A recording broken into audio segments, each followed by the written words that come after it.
tuntutan gugatan yang lain terkait nafkahnya, terkait akibat cerai dan lainnya, itu belum ada kesepakatan di dalam mediasi yang nantinya ini akan dilanjutkan untuk pembuktian di persidangan dan diputuskan oleh majelis hakim.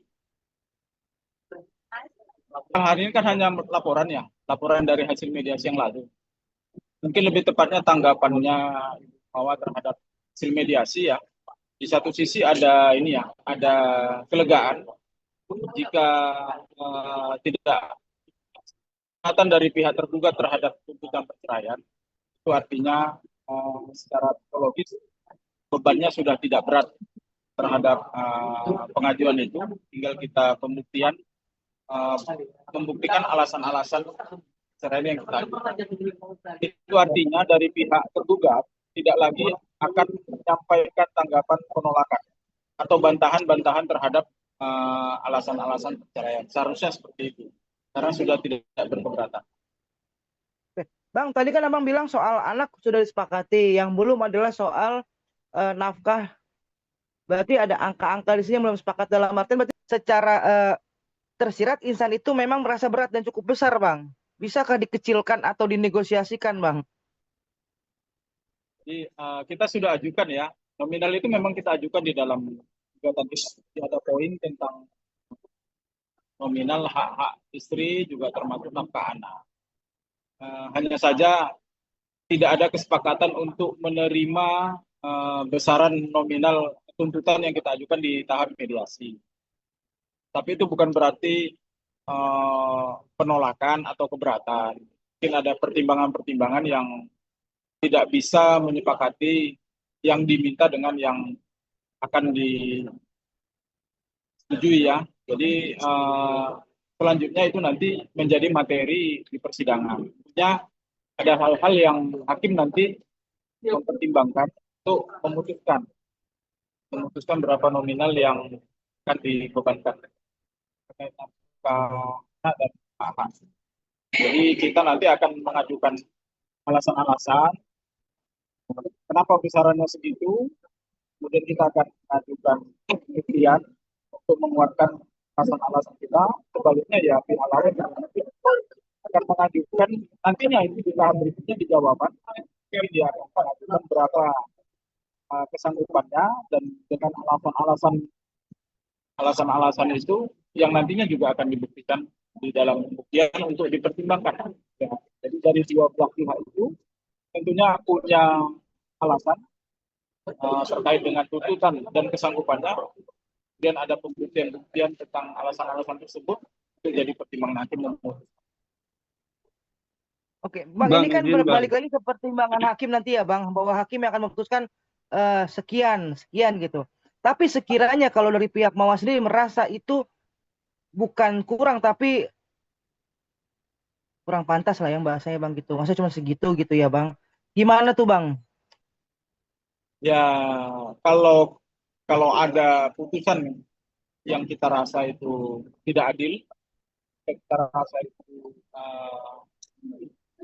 mengurangi hak kita, kalau kita merasa keberatan ya ada upaya hukum kan, kita masih bisa banding atau mungkin sampai upaya hukum ke kasasi dengan menguatkan alasan-alasan kita terhadap penolakan dari putusan. Bang, mungkin boleh di ini sedikit, Bang. Kalau boleh tahu untuk nominal sendiri yang diajukan dari pihaknya Insan tuh berapa sih, Bang, yang akhirnya ditolak nih, Bang? Mungkin bisa di ini sedikit mungkin. Kalau di mediasi kita nggak bisa bukakan itu ya, tawar-menawar. Tapi yang jelas tidak ada kesepakatan terkait besaran. Tetapi pada dasarnya dari apa permintaan Mawar sendiri presentasinya berapa persen aja kira-kira deh, Bang? Gitu dah. Kesanggupannya seberapa persen gitu misalkan. Jadi tidak ada. Jadi tidak ada besaran-besaran jumlah yang dibicarakan. Tapi khusus mengenai besaran terkait tuntutan itu tidak disepakati untuk dipenuhi dan diserahkan nantinya sepakat untuk diserahkan kepada pertimbangan hakim dan hakim yang tetapkan kita. Oke, Bang. Jadi nggak ada Oke, abang kan sampai detik ini masih menjadi lawyer Mawa ya bang, yang dimana Mawa itu pasti bercerita atau apapun terkait masalah hukum, terkait masalah perceraian bersama abang. Kalau saya boleh tanya, apa sampai detik ini Insan masih memberikan nafkah bang untuk anak? Gimana kurang dengar? Apakah sampai detik ini Insan masih memberikan nafkah bang untuk anak bang? Jadi begini, informasi yang kita terima dari klien kita, kemarin itu pihak tergugat itu memberikan nafkah hanya 1 juta. Itu yang kita terima ya dari prinsipal kita ya, klien kita ya, termasuk dari klien kita ya. Yang bulan depan itu baru diberikan 1 juta kepada anaknya nafkah.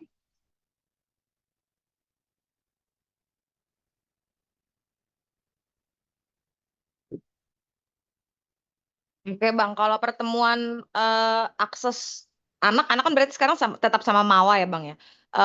Aksesnya mungkin ke Insan bagaimana Bang? Apakah terjadwal ataukah mengalami kesulitan atau bagaimana Bang komunikasinya mengenai pertemuan anak antara Insan dengan anaknya Bang?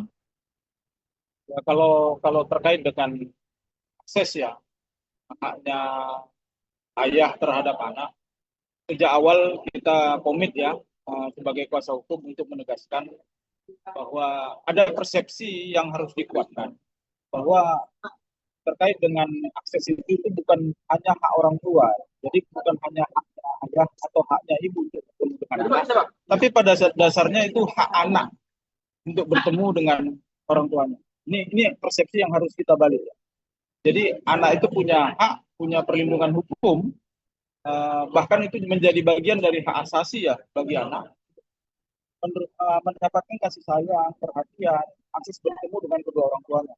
Jadi kita dari awal sudah tekankan pada Ibu Mawa yang sampai hari ini masih mengasuh anaknya, artinya anak itu dalam penguasaan dia, itu tidak pernah, jangan pernah untuk menutup akses untuk bertemu dengan ayahnya, dengan pihak suaminya. Karena sampai hari ini itu masih ayahnya, dan bahkan setelah, kalaupun nanti ada putusan perceraian yang mereka tidak lagi suami istri, tapi ayah dan ibu itu tidak pernah putus. Itu komit kita. Oke Bang, tadi mengulang pernyataan Abang bahwa katanya tergugat pernah memberi nafkah dalam perjalanannya ini pernah memberi nafkah sebesar nominal 1 juta rupiah Bang. Nah ini dikeluhkankah Bang oleh klien Abang karena kan ini cuma 1 juta dan kita tahu sekarang kehidupan Mawa sudah di Jakarta dan anak-anaknya juga sudah sekolah di Jakarta. Mungkin bagaimana Bang, ada keluhan atau angka tersebut juga jauh mungkin dari tuntutan Mawa kah Bang?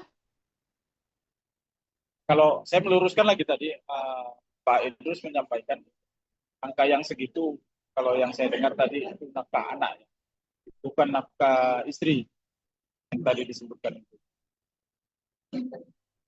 Hanya saja mengenai besaran jumlah nafkah itu, ini kan berjalan ya. Kita nggak tahu info yang terkininya, tapi sampai saat ini fix nafkah itu masih diberikan, masih dipenuhi oleh tergugat. Masa kalau jumlah itu mungkin ada perubahan-perubahan ya wajar aja, bervariasi ya, mungkin ada pertimbangan dia segala macam, yang pastinya nafkah itu masih diberikan. Oke, Bang. Agenda sidang selanjutnya kapan ya, Bang? Dan dalam agenda apa? Terus apakah mau akan hadir? Kalau misalkan sidang selanjutnya mau tidak hadir, kapan mau akan hadir ya, Bang? Diperkirakan di agendanya. Setelah persidangan hari ini, itu ada tahapan-tahapan itu berikutnya jawaban dari pihak tergugat, kemudian gantian kita menanggapi istilahnya dengan replik, dan ditanggapi kembali dengan duplik. Nah, 3 tahapan ini itu jawab-menjawab istilahnya secara tertulis, dan di dalam persidangan tadi sudah diputuskan itu dilakukan secara dalam jaringan, daring ya, atau online. Jadi ada aplikasi dari Mahkamah Agung yang akan kita gunakan untuk memenuhi jawab-menjawab. Bersuratnya itu secara dalam jaringan.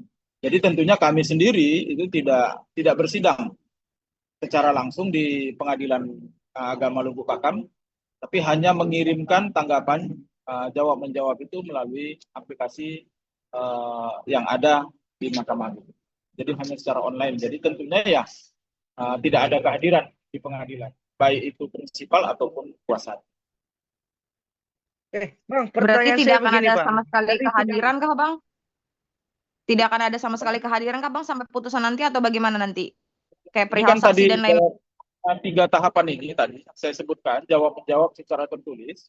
Nah, setelah itu selesai baru masuk pembuktian. Gitu. Di dalam pembuktian itu ada bukti surat yang tertulis, kemudian ada juga keterangan saksi. Nah, di dalam tahapan pembuktian ini, setelah selesai jawab-menjawab itu baru bersidang lagi secara langsung. Terbuka kemungkinan itu dihadiri oleh prinsipal di saat pembuktian.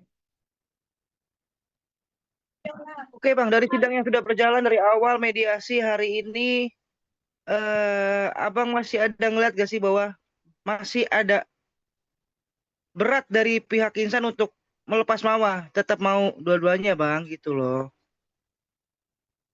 Jadi kita jawab secara hukum ya.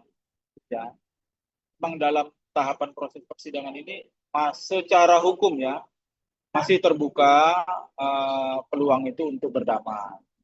Untuk mereka membatalkan gugatan ini atau mencabut untuk bersatu kembali, secara hukum peluang itu masih ada. Jadi majelis hakim yang sesuai dengan ketentuan undang-undang itu akan terus mendorong, akan terus mengharapkan, meminta kepada dua pihak itu bisa berdamai. Itu dalam setiap persidangan akan selalu didorong upaya itu. Bahkan nantinya di saat pembuktian pun kalau ada saksi-saksi yang memberikan keterangan, itu saksi itu akan dipertanyakan kesanggupannya untuk bisa mendamaikan. Yang apabila itu dijawab disanggupi, maka akan diberikan akan diberikan waktu lagi, kesempatan lagi untuk bisa mendamaikan. Tapi itu secara hukum. Pada akhirnya kan kembali kepada niat dan kemauan para pihak. Jadi